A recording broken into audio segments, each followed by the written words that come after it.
Imagine a man who is afraid to fly on his own plane, but calmly gives Russia's foreign minister a ride on a $7 million yacht. A man whose train moves at the speed of a cyclist because it weighs as much as a small factory. A man who has more palaces than the British crown, and yet nobody in the world knows for sure where he is sleeping tonight. This is Kim Jong Un, and today we will take apart his secret life piece by piece. From armored train cars to a briefcase whose contents are not usually discussed out loud. Watch until the end. The final fact can genuinely pull the ground out from under your feet. Welcome to the channel for the wealthiest. Luxury life. The Green Ghost on Rails. A dark green train with a yellow stripe crawls along the Trans-Siberian Railway at about 37 miles per hour, slower than a commuter train. At first glance, it looks like an easy target, but this exact train is considered one of the most protected vehicles on the planet. Why? It all comes down to weight.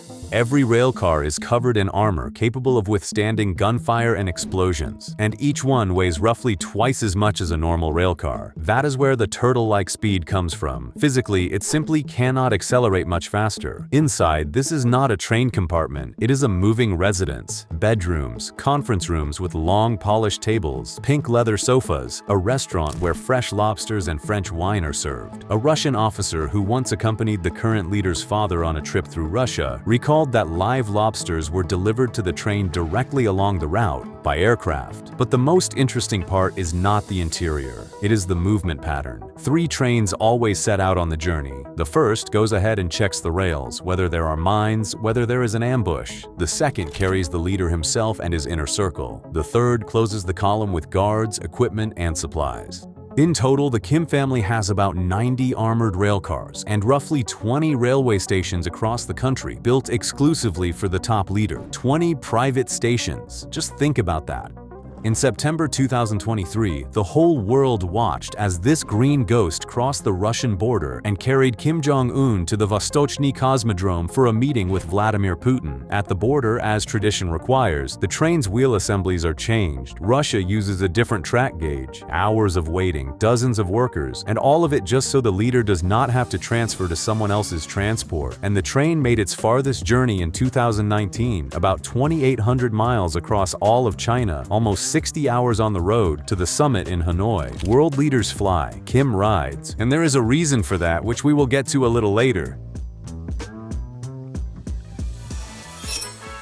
The motorcade that should not exist. Now here is a riddle. North Korea is banned from buying luxury goods. United Nations sanctions have been enforced since 2006. So where do the armored Mercedes Maybachs worth up to $1,800,000 each come from at parades in Pyongyang? Researchers in Washington once traced the route of 2 such limousines. The cars left the port of Rotterdam, passed through China, Japan, South Korea, then the trail disappeared somewhere around the Russian Far East, and a few months later the vehicles appeared on the streets of Pyongyang as if nothing had happened. 5 countries, half a year on the road, shell companies, an entire spy operation for the sake of 2 cars. The limousine itself is a separate engineering miracle. It can withstand automatic weapon fire and an explosion, keep driving on punctured tires, and seal itself airtight during a gas attack. Beside it, during public appearances, run those famous bodyguards in black suits. 12 men personally selected, as similar as possible to one another in height and appearance, so that in a crowd no one can understand who is who. And in 2024, the garage was replenished with gifts that did not require paying smugglers. Vladimir Putin twice gave Kim Jong Un a Russian Aura Senate limousine. The second one he handed over personally during his visit to Pyongyang, and the leaders took turns driving each other along the empty roads of the residence. Later, one of the Aura's cars was spotted with the license plate 7270001. The 727 series is reserved only for the country's highest leadership. It refers to July 27, 1953, the day the Korean War ended, which North Korea considers Victory Day. Even a license plate here is an ideological weapon. The ghost plane and the game of doubles. Kim Jong Un has a personal aircraft, Gourmet-1, named after the hawk, North Korea's national bird. It sounds intimidating. In reality, it is a modified Ilyushin-62, a Soviet-designed aircraft that is already several decades old. And here lies the answer to why the leader prefers the train. The old jet is simply not trusted very much. When, in 2018, Kim still had to fly to Singapore for the first ever summit with a United States president, the security services staged an entire performance. 3 aircraft took off at once, a transport plane with the limousine and supplies, the personal Gourmet-1, and a Boeing 747 chartered from China. Kim flew on the Chinese Boeing. His own plane followed a parallel course as a decoy. Until the very end, no intelligence service in the world knew exactly which aircraft carried the leader, and that is only the air. On the ground, another method is used: doubles. Analysts have more than once noticed people at public events who look strikingly similar to Kim Jong Un. The same haircut, the same suit, the same walk. Official Pyongyang, of course, does not comment on this, but the logic of the system itself is simple. The more doubt there is, the harder it is to prepare an assassination attempt. An enemy cannot strike the target if he is not sure the target is real. Still, planes and doubles are only the outer layer of protection. The real paranoia begins where nobody expects it. The briefcase no one talks about out loud. During Kim Jong Un's foreign visits, there are always people in his entourage carrying plain-looking briefcases. Journalists wondered for a long time what was inside. The answer turned out to be unexpected. They collect everything the leader leaves behind. Absolutely everything, down to the contents of his personal toilet, which is brought along separately. It sounds wild, but the explanation is ironclad. Biological traces can reveal a person's health condition, illnesses, and medication. And the health of the leader in North Korea is a state secret of the highest level. No laboratory in the world must receive a single sample. And it goes further. Every dish and every drink served to the leader is first tasted by a special person. Every room he is going to enter is checked several hours before the visit for bugs, explosives, and poison. On foreign trips, a personal medical team flies with equipment. If something goes wrong, the leader will be saved only by his own doctors.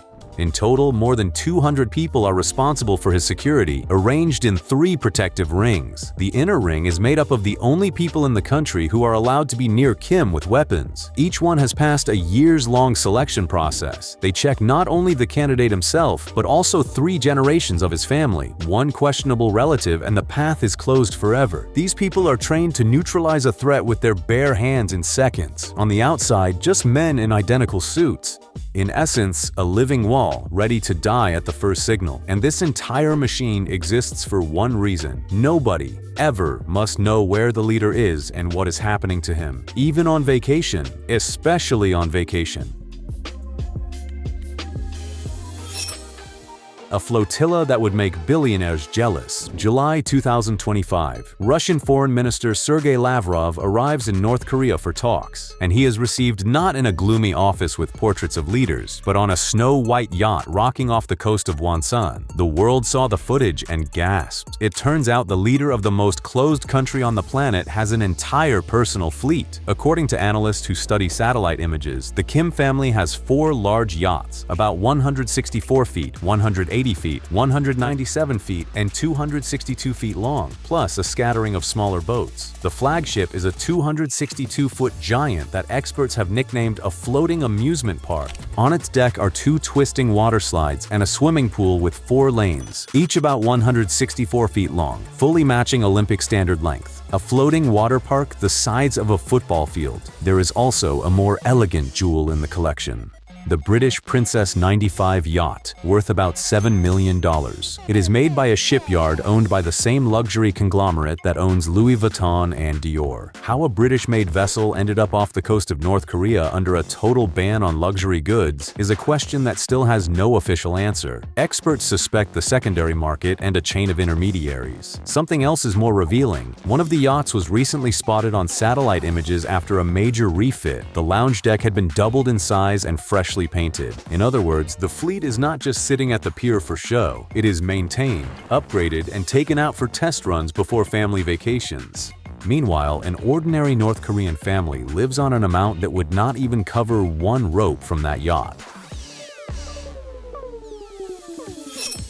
The Beach Empire, a resort built by the army. And now, a fact that breaks every stereotype about North Korea. In the summer of 2025, Kim Jong Un personally, to applause, opened the giant Wonsan-kama resort on the country's eastern coast. 54 hotels for 20,000 guests, a water park, spas, a movie theater, restaurants, shops. Even a former military airfield was converted into a civilian airport with a cafe. Western media immediately dubbed the place North Korea's Waikiki. The leader arrived at the opening ceremony with his whole family, his wife Ri Sol-ju and his daughter Kim Ju-ae, an extremely rare case. Usually the family is hidden from cameras as carefully as military secrets. And just a couple of weeks later, the first foreigners checked into the resort, a group of tourists from Russia. A week-long tour with 3 days on the coast was sold for about $1,800. Why does a country living under sanctions need a beach mega project? The answer is pragmatic: hard currency. Every tourist means live dollars flowing into a treasury that international restrictions are squeezing dry. Wonsan is a special place for Kim. It is his native region. His favorite residence stands there with a private pier, a stable, and a shooting range. And basketball player Dennis Rodman once flew there twice. Now, next to the leader's closed zone, tourists are sunbathing. True, one step left from the approved route, and the vacation will end very quickly.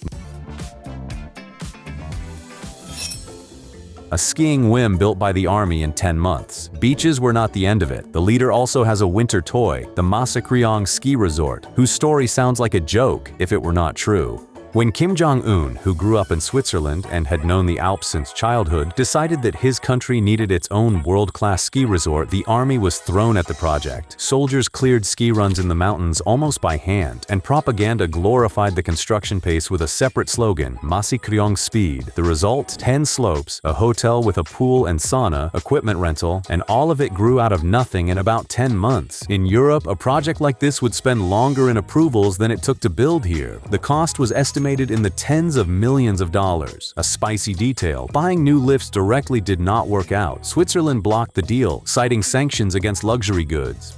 Pyongyang was publicly outraged. Since when is a cable lift a luxury? But as usual, a way out was found. Equipment appeared on the slopes through workaround routes, including used lifts from abroad. An ordinary North Korean can ski at the resort too, theoretically. In practice, 1 day on the slope costs so much that for most of the country's residents, it is an impossible fantasy, and the runs often stand half empty, but the image for state television is perfect. Look, we have everything just like normal countries, even better. 13 palaces and the Forbidden City. How many homes does one person need? Kim Jong Un has, according to different estimates, anywhere from 13 major residences to 36 villas scattered across the country. A researcher from South Korea who has studied satellite images for years counted about 30 sites, plus several private islands. And this is not the whim of a collector. It is a survival strategy. The logic is simple. If the leader has one palace, it can be hit. If there are 30 palaces and nobody knows which one he is in today, a strike loses its meaning. Every residence is fully autonomous, its own security, its own storage facilities, its own communications. Some have private railway branches leading to them so the armored train can pull up right to the doorstep. Under others, tunnels have been dug with emergency exits in case of an assault. The main node of this web is a complex in central Pyongyang that foreign analysts have nicknamed the Forbidden City, by analogy with Imperial Beijing, an entire closed quarter in the capital, residences, administrative buildings, parks, and all of it invisible to ordinary citizens, surrounded by walls and checkpoints. There is information that underground passages lead out of the complex, allowing someone to leave the city center without coming to the surface. An ordinary Pyongyang resident can live his whole life just a couple of miles from this quarter and never once see what is behind the wall. But even the Forbidden City is only the tip of the iceberg. The Kim family's real fortress lies deeper, much deeper. Number 1.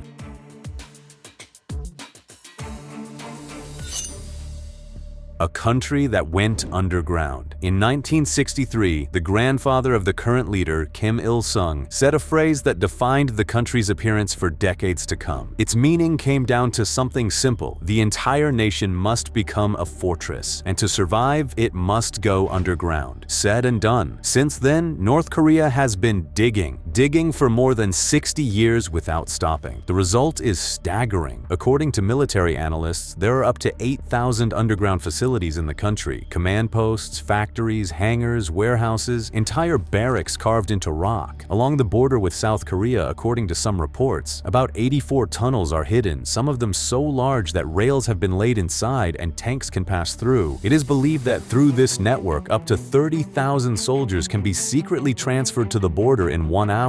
Over the years, South Korea has discovered only 4 invasion tunnels. How many remain undiscovered, nobody knows. American military officials studied this issue seriously. It was reported that the very elite Special Forces unit that carried out the operation against Osama bin Laden practiced joint exercises with South Korean commandos in case of a mission against North Korea's leadership. But a retired British admiral, the former head of the Royal Navy, cooled hot heads. Finding and reaching a person in this underground web is incomparably harder than in any previous operation. The bunkers were built for 60 years precisely for that scenario, and apparently, they are doing their job. Nobody has reached Kim yet. White horses from Mount Pektu. October. The snow-covered slope of the sacred Mount Pektu. Across the white, untouched snow gallops a rider in a black coat on a dazzling white horse. The images go around the world. Some laugh, some are confused. And for nothing, because this is not a photo shoot for beauty. This is a political statement calculated down to the smallest detail. The horse is not simple. It is an elite steed worth about $100,000 bought in Russia. The Kim family has an entire stable of such horses. Since 2010, more than $600,000 has been spent on pedigree horses, and that is only according to officially tracked contracts. In North Korean mythology, the white horse is a symbol of the dynasty's power. According to state legend, the current leader's grandfather, mounted on a white steed, crushed enemies at the foot of that same Mount Pektu, the cradle of the Korean nation. The grandson, riding up the mountain on horseback, is literally telling his people, "I am the continuation of the legend. Power was given to me by the heavens themselves." By the way, the passion for expensive symbols is inherited in the family in the most literal sense. When the leader's daughter, Kim Jong Un, first appeared in public next to her father, sharp-eyed fashion experts instantly identified the girl's black Christian Dior puffer jacket, priced at nearly $3,000. In a country where that sum is the annual income of an entire family, the heiress wears French luxury. The irony is that everyone noticed it except North Koreans themselves. They simply have nothing to compare it with. Cheese from France, lobsters, and rivers of cognac. Young Kim Jong Un studied in Switzerland under a different name, played basketball, and, as classmates later recalled, adored cheese and French fries. Years passed. The boy took control of a nuclear state, but the love of Swiss cheese remained. So much so that in Pyongyang it became a matter of state importance. It was reported that a special person was sent to France to master traditional cheese making, so the leader would always have fresh Emmental and Brie, a personal cheese school for one eater. And it only gets more interesting. Delicacies worth millions of dollars are brought to the table of the top leader every year. Iranian black caviar, Danish pork, Chinese watermelons, shark fins, up to $100 for one bowl of soup, and Japanese Kobe beef, costing up to $500 per pound. The current leader's father, Kim Jong Un, went down in history as the largest private buyer of elite Hennessy cognac. According to the company itself, in his best years, his orders reached up to $800,000 annually. He also demanded that cooks inspect every grain of rice by size, shape, and color. Defective grains were rejected. Every single grain. The sun, they say, treats rice more simply, but the overall level has not dropped. Personal chefs, tasters, products from all over the world delivered through gray schemes that bypass sanctions. And all of this in a country where, according to the United Nations, millions of people regularly do not get enough to eat, and a bad harvest means real hunger. Perhaps nowhere on the planet is the distance between the ruler's table and the citizen's table measured by such an abyss. Office 39, the dynasty's secret wallet. The logical question is, where does the money come from? The country is under total sanctions, its economy is isolated, and yet there are yachts, limousines, horses, and cheese from France. The answer hides behind an unremarkable door in the Workers' Party building in Pyongyang. This structure does not even have a normal name, only a number, Office 39. This is the Kim dynasty's personal financial headquarters, created back in the 1970s. Its only task is to obtain hard currency for the family by any means necessary, and the methods, according to defectors and Western intelligence services, are impressive. For decades, counterfeit $100 bills passed through Office 39 with such quality that Americans nicknamed them super notes. Only experts with equipment could distinguish them from real ones. There were insurance schemes. North Korean companies insured property with global giants, then claimed losses and received multi-million-dollar payouts.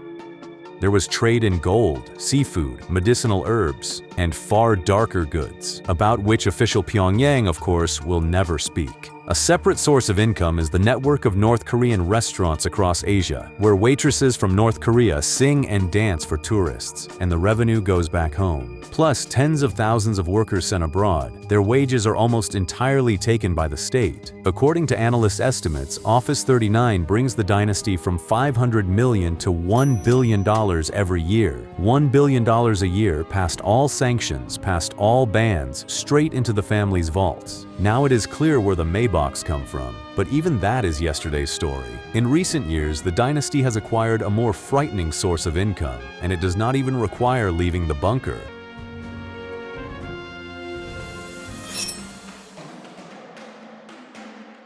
The leader's hackers, the largest robbery in the history of money. February 2025. The crypto exchange Bybit, one of the largest in the world, loses $1.5 billion in a matter of minutes. $1.5 billion. It is the largest theft of digital money in the history of humanity, and the traces, according to the FBI, lead to North Korea, to a hacker group known as Lazarus. Think about the scale of the absurdity. A country where most residents have never used the internet maintains one of the most dangerous cyber armies on the planet. Talented children are selected while still in school based on mathematical ability. The best are sent to elite universities, then to closed units. These people often work from abroad, under false names, and the results of their labor are converted into very tangible things. According to United Nations estimates and analytics companies, stolen cryptocurrency goes, among other things, to the missile program and to maintaining the elite.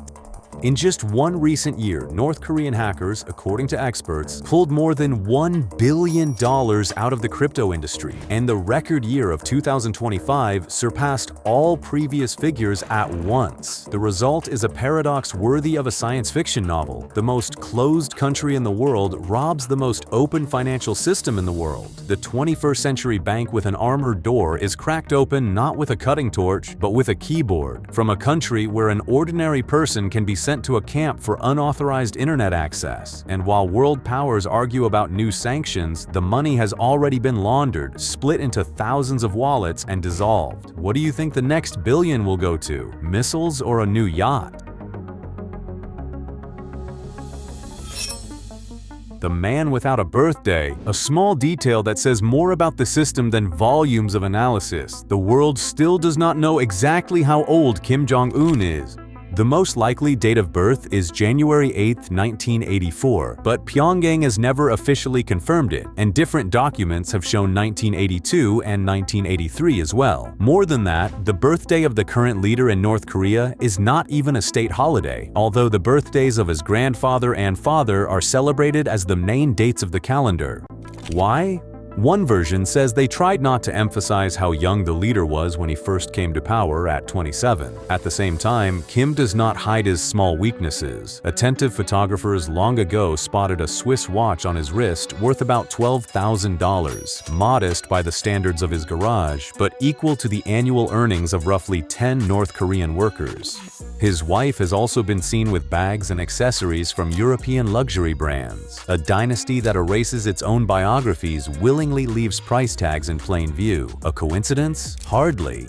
In a country where the leader is almost a deity, even the watch on his wrist works to build the image of a celestial being. Disappearances that terrified the world's intelligence agencies. Spring 2020, Kim Jong Un does not appear at the country's main holiday, the Day of the Sun, the birthday of his grandfather. This had never happened before. Global media explode. Heart surgery, coma, death. Some sources report that a team of Chinese doctors urgently flew to Pyongyang. Others say it is all fiction. For 3 weeks, the planet guesses whether the man with the nuclear button is alive. Then he appears, smiling, at the opening ceremony of a fertilizer plant, as if nothing had happened. And this is not the only case. Several years earlier, the leader disappeared for 40 days and returned with a cane and a noticeable limp. State media vaguely explained it as discomfort.